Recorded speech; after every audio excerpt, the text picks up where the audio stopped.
Look, Ontario's real estate market is about to crash, and it's not just a small dip. We're talking a fall so steep, it'll make the Toronto Maple Leafs look like winners. Prices that once felt untouchable are already cracking, and the scary part is, this is only the beginning. For years, everyone believed real estate could only go up, like it was some law of nature. But just like gravity, what goes up must come down. And today I'll show you the 10 Ontario markets most at risk and why some families might finally get a chance at a home they can actually afford. So stick around, because by the end of this video, you'll see why Ontario's housing crash doesn't just matter here. It's going to send shockwaves far beyond Canada. And before we dive in, hit that subscribe button. Trust me, you won't want to miss what's coming next. Number 10. Brampton. Brampton is the warning siren of Ontario's housing crisis. Somehow, detached home prices shot up to $1.3 million, even though the median income is only $87,000. That's a $6,800 monthly mortgage, before property tax, utilities, or therapy for surviving Brampton traffic. Do the math. Actually, don't. It's depressing. Inventory here is up nearly 50% year over year. Sellers are flooding the market, and investors who once treated Brampton like a gold mine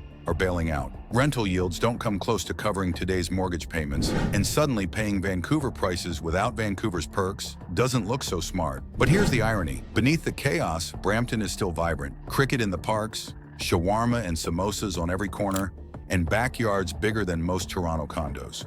Once prices drop 30 to 40%, that dream might finally be affordable again for real families. Number 9. Barrie. Barrie isn't just a lakeside town, it's a ticking time bomb. Prices surged 400% in the last 5 years, while the job market barely moved. The average home now sits at $897,000 against a median income of $78,000. That combo works about as well as a vegan at a Texas barbecue. For many, Barrie meant escaping Toronto, but now commuters are stuck paying $2,500 a month to live above a Kelsey's, while new condo projects sit half empty. Waterfront buyers who once bragged about their million-dollar views now spend 5 months staring at ice fishing huts. And with Toronto's economy slowing, Barrie's getting pneumonia. Yet here's the twist. Downtown Barrie is actually starting to shine. Craft breweries, local restaurants, and a farmer's market that feels authentic. Once prices fall 30 to 35%, it might finally be livable for normal families, not just over-leveraged commuters. Number 8. Milton. Milton is the definition of overbuilt. In 20 years,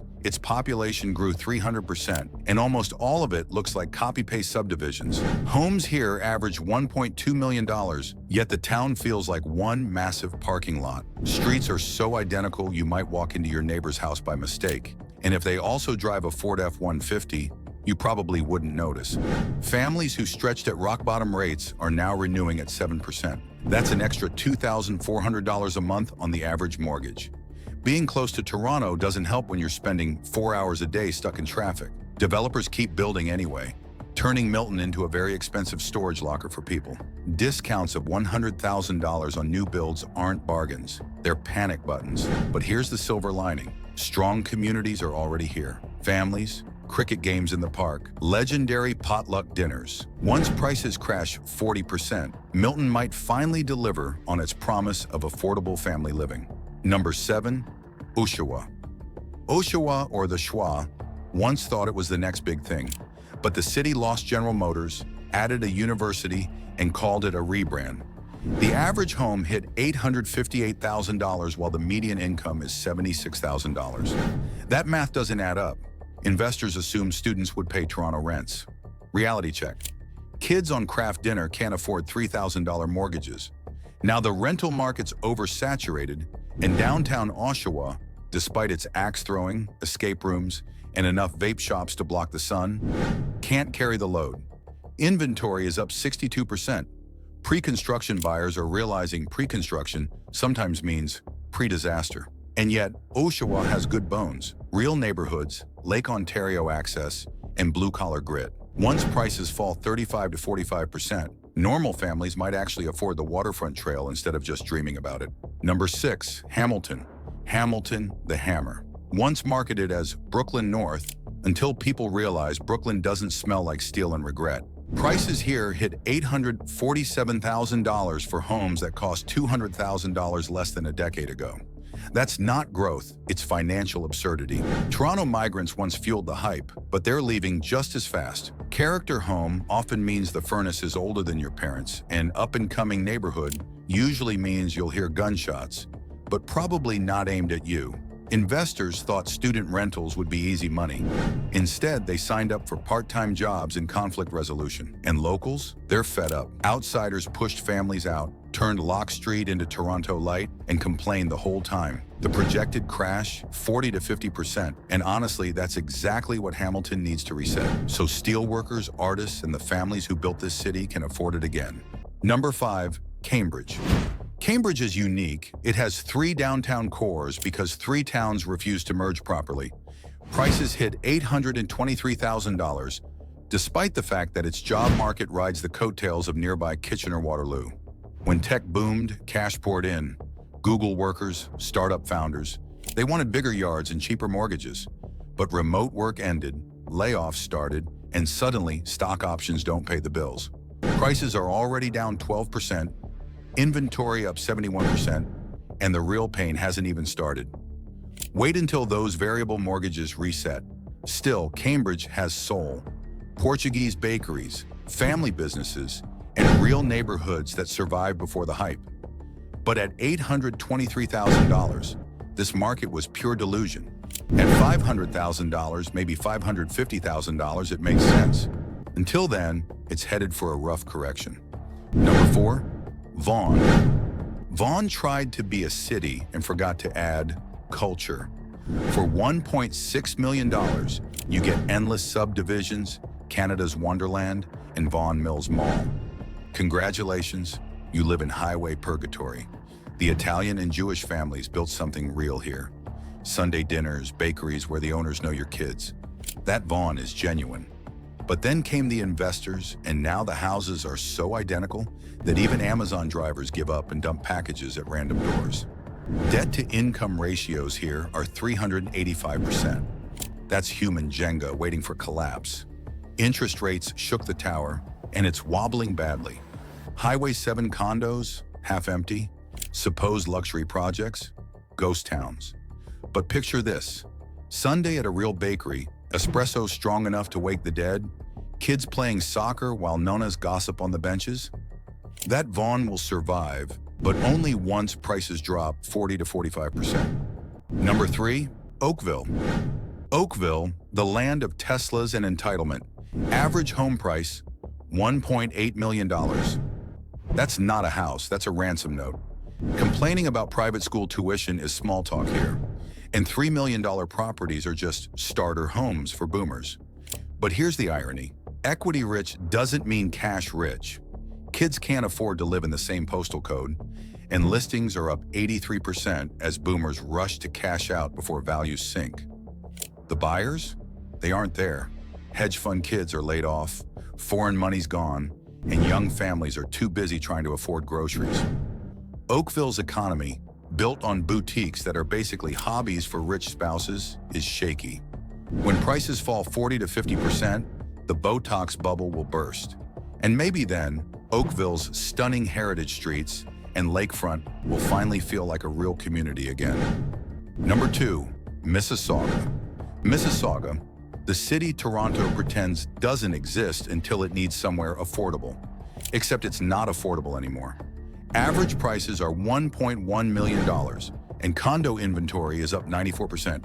That's not a market, that's a clearance sale.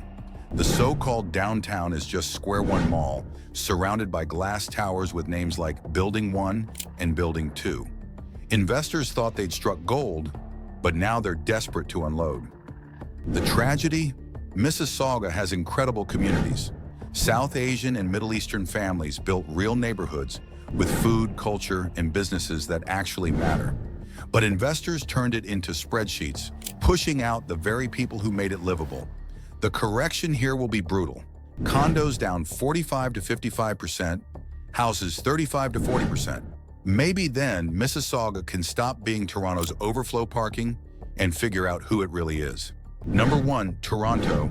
And finally, Toronto, the self-proclaimed center of the universe. Detached homes at $1.3 million, condos at $780,000. And sanity? Long gone. Investors treated Leslieville semis like lottery tickets. Airbnb landlords turned Liberty Village into a ghost town, and neighborhoods labeled up and coming have been coming for 20 years, but priced like they already made it. The fundamentals are gone. Tech layoffs, finance cuts, and immigrants who can't buy million-dollar homes on service jobs. Inventory is piling up, and the correction won't be small. We're talking 40 to 60%. But maybe that's what Toronto needs, because it's not New York, it's not London. It's a diverse, frozen, chaotic city with healthcare, culture, and potential. Normal people should be able to live here again, and this crash might finally make that possible. Look, I get it. If you bought recently, this feels terrifying. Watching your equity slip away isn't just numbers on a page, it's your family's future. But if you're still waiting to buy, this is Christmas morning. And if you're a boomer sitting on property gold, well, you're probably already typing an angry comment about how I don't understand real estate. Here's the truth. Household debt in Canada is at 180% of income. Rates aren't dropping anytime soon. Immigration can't magically hold up million-dollar home values when newcomers can't even afford the rent. The music hasn't just slowed down, it's stopped. The DJ packed up, the lights are on, and everyone's realizing the party's over. This isn't just a correction, it's a reckoning. Years of treating homes like poker chips instead of, homes are catching up. The hardest hit won't be speculators or foreign investors. They'll take their losses and move on.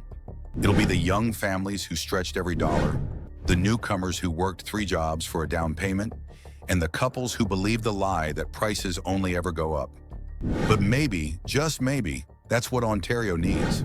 A reset, a reminder that houses are meant to be lived in, not just leveraged, that communities can only thrive if teachers, nurses, and firefighters can afford to live in them too. So here's my question for you. Which market do you think gets hit the hardest?